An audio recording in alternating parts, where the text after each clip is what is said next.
Welcome to Awakening Mindfulness at Work, a conversation that matters. I'm Pierre Kowand. And I'm Sarah Killeen. We are bringing to you conversations and practices to cultivate presence, calm, and balance in the workplace. Very happy to be back here with a special topic. So today I'd like to be talking with you about joy, and especially the power of joy in the workplace.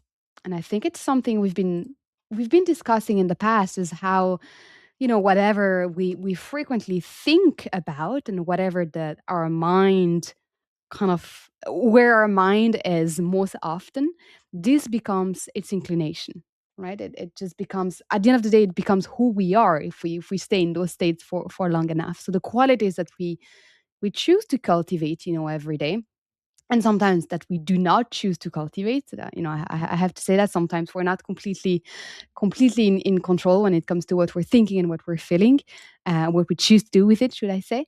So this really becomes part of who we are and how we show up in the world and in the workplace. And especially, when we talk about the workplace, depending on the environment, depending on the culture that we have at work, the amount of stress we might be feeling, the pressures that could be, burdening us, one way or another, we might feel like we are shrinking, right, in the workplace, depending on the day. Depending on the job, depending on our energy levels, depending on a lot of things, obviously. But when we teach our classes and our workshops, we hear very often people describing the workplace as a place where they become, in one way or another, smaller. They become maybe a little bit more tense. They shrink a little bit, like we said, physically. You can see that in the posture as well. It's not just about sitting maybe very often in the day, but also just because of the feelings, because of the thoughts. We kind of we hunch. We get a little bit smaller. And the mind and the heart, again, we talked about it in the past, what stress, the impact that stress has on our bodies and our minds and our hearts. So joy is this wonderful antidote, and it's a practice. Like a lot of things we're talking about on this podcast, it's not that we just wake up in the day and we say, today I will be joyful, and that's just what we are the whole day. It is a practice. So it starts with an intention. It's great to say in the morning, I want to choose joy today, in small and big ways, whatever that might look like to you. How can I choose joy in the big and the small ways? And then trying to keep that intention alive throughout the day, and having practices around it. So that's what I wanted to talk with you a little bit, or a lot about today, is the power of joy, or the relevance of joy in our everyday lives, of course, but especially in the workplace, where it's not necessarily something that is coming up as number one in terms of values in the workplace, right? Joy is not always something that's coming up as number one, unless we are in very creative spaces where joy is so joy and passion, and that is so linked with creativity. So in those more creative, innovative, fresh, dynamic workspaces, then joy is at the center. But this is not the norm, right? So what do you think of the topic? I'm curious to get your opinion. Yeah, I really, really appreciate this topic, Sarah, and it's so interesting. I was thinking recently, like in the last day and earlier today, that sometimes when we talk about mindfulness, we're more often than not associating it with, let's manage stress, let's manage difficult situation, let's manage difficult things. And joy is so equally important. And we don't necessarily think immediately that mindfulness is also bring about being present so we can be joyful and enjoy joyful things. And at work, it is even more important because the work can be challenging and it can rob us from the opportunity of stepping back and creating or appreciating the joyful things. Yeah, and I think we we see that in a lot of different disciplines. So when talking about habit formation, Mhm. sometimes it's really hard to remove things, to just remove things. So especially if it's something that's been part of you for a while, whether it's a habit or a feeling or a mindset, it's hard to just remove it, because then it's just blank, right? And it is easier to replace, to add. It's not even just about replacing, but to add something else to your, either Mhm. routine, your Mhm. routines, or your mindset, or adding something new will, Mhm. it's like filling your cup. You're filling, and then what's at the bottom, I mean, depending on the cup that you have, but so you're slowly purifying whatever is in the cup by adding fresh Mhm. water, Mhm. Yeah. and Yeah. or in the body, when we're talking about what we're eating as well. It's not just about saying I'm going to stop eating all those things. It's how can I fuel myself, how can I nourish myself with the best food. And I think joy is a little bit like that, where if we are, you know struggling with a lot of those kind of more down, feeling down in the workplace, depending on the day, whether we're stressed, anxious, and bored, adding something new and a Mhm. very uplifting quality like joy might help us feel exactly what we were trying to feel when we were just trying to get rid of those feelings we didn't like. You know what I mean? Which is Mhm. a lot more Mhm. difficult, and that's we've talked about that in the past. It's trying to get rid of what we're feeling never really leads us in the right place. So adding Mhm. joy. Mhm. So what does that look like, to you, when we're talking about adding joy to our days, especially at work, Yeah. in Yeah. small and Yeah. big Yeah. ways? What's Yeah. that? What's that look like? So I think of joy as having different dimensions, like the simple joys, which can be really simple and can be easily added to the workday, which is small things like taking a moment to enjoy a cup of tea or coffee or whatever your healthy little treat is, but doing it mindfully and stepping instead of doing it while looking at the screen, just taking a few minutes to step away and to be present with that cup of tea and really enjoy it. Give yourself that sense of that you're worth it. You're worth yourself. Your self care is worth it. To just pause and give yourself. So these are small moments of joy, but they can be very powerful when they happen intentionally and when they happen several times throughout the day. It Mm, could be enjoying a song, stopping and listening to this song that brings you music is amazing.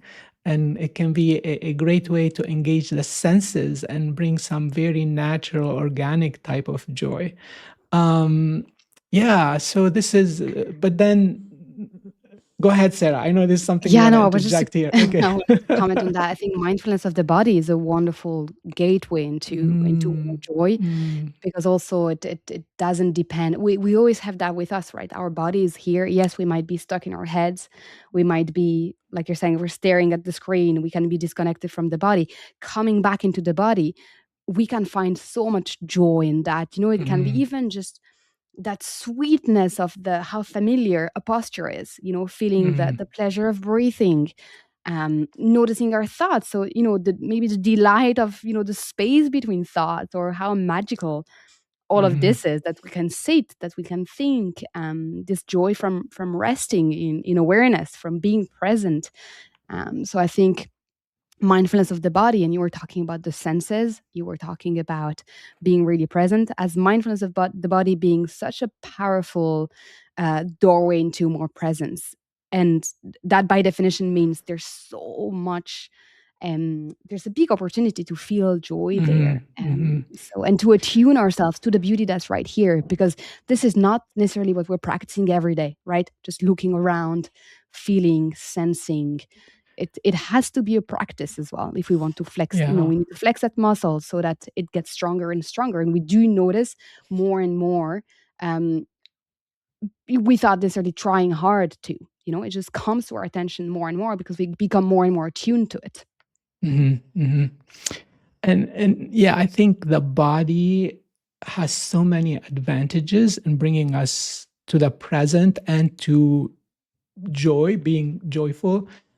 And it's easy to do. It's very easy to do. Like, for instance, just stopping. And I think yoga is very popular. A lot of people do yoga, and just stopping and doing your favorite yoga pose for just a minute or two. So easy to do, and it has a big impact. Same with Tai Chi or Qigong, or stretching, just stretching, or maybe free form, just standing up and shaking, your hands and legs, and just, yeah, just changing that sitting position into something different. The Mm. next level of joy that I think worth getting into is something that's a little bigger, a little more intentional, like achieving some progress on an important task or project.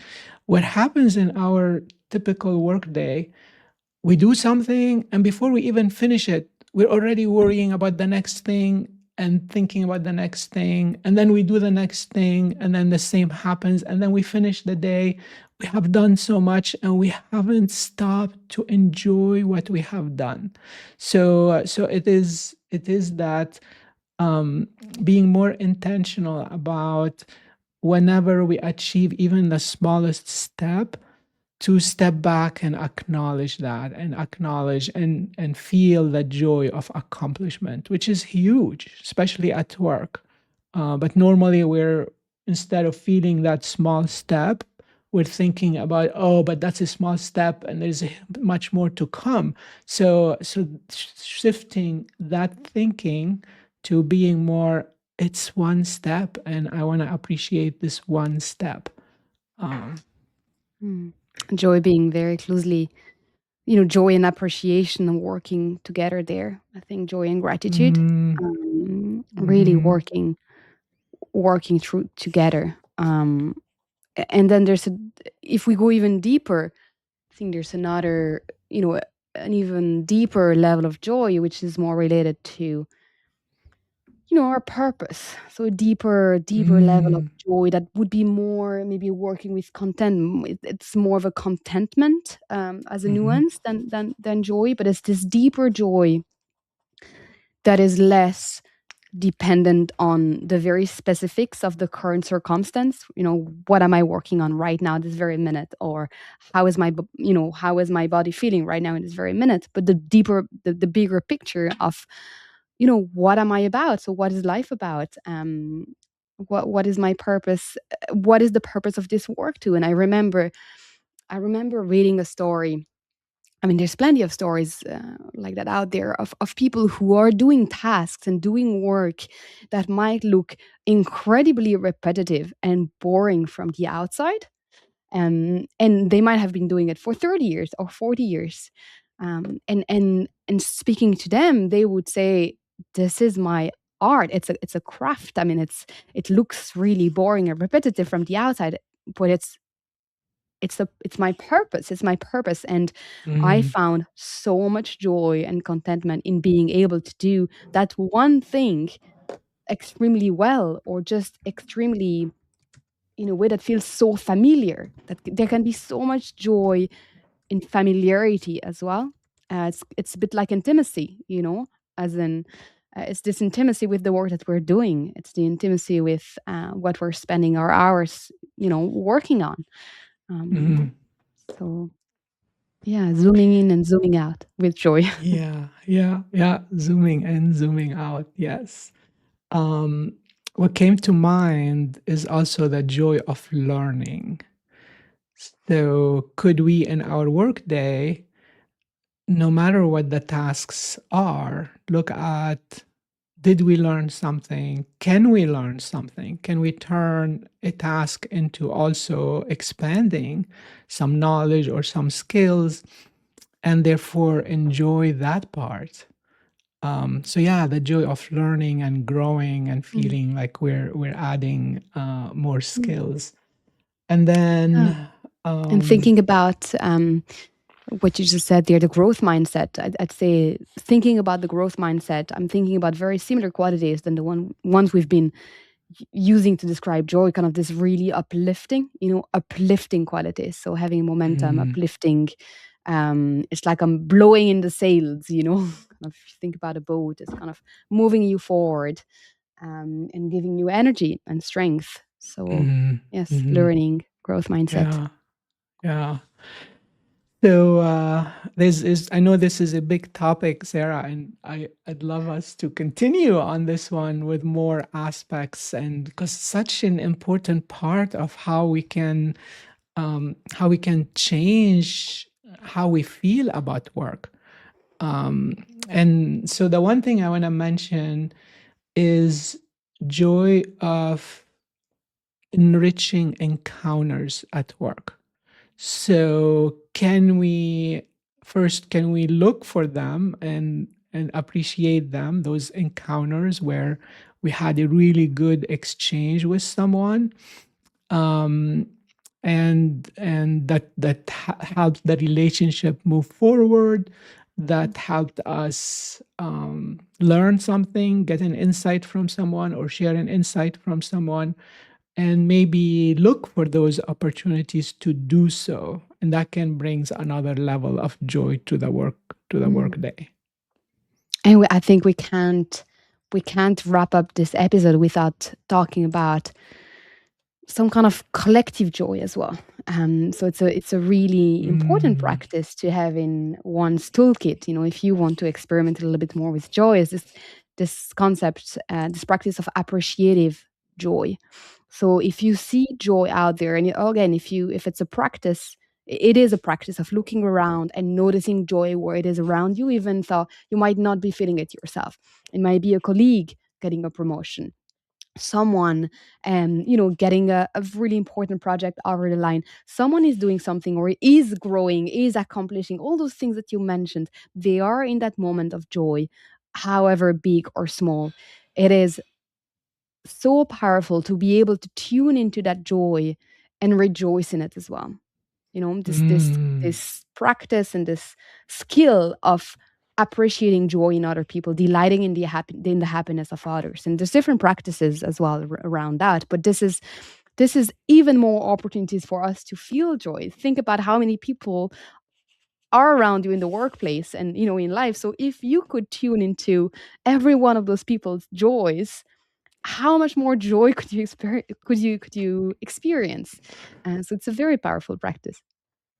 yeah, so follow the people who are joyful, follow them around, and get some of their joy, which is actually joy is contagious, and that's another huge topic, which is limbic resonance. We tend to take on, the moods and the feelings from each other, so why not Mm. use that in a positive way? And sharing your joys as well. I think that's very relevant in the workplace. If you are working with a team, there's people that are, working very closely with you, sharing the joys that you are experiencing, and that's a gift as well. And sharing positive feedback in that sense. If something is positive, why just keep it for ourselves? If we said, if we do it in a mindful way, it will improve the collective to be sharing joy and to be appreciating joy in others. Mm, So yes, so many nuances.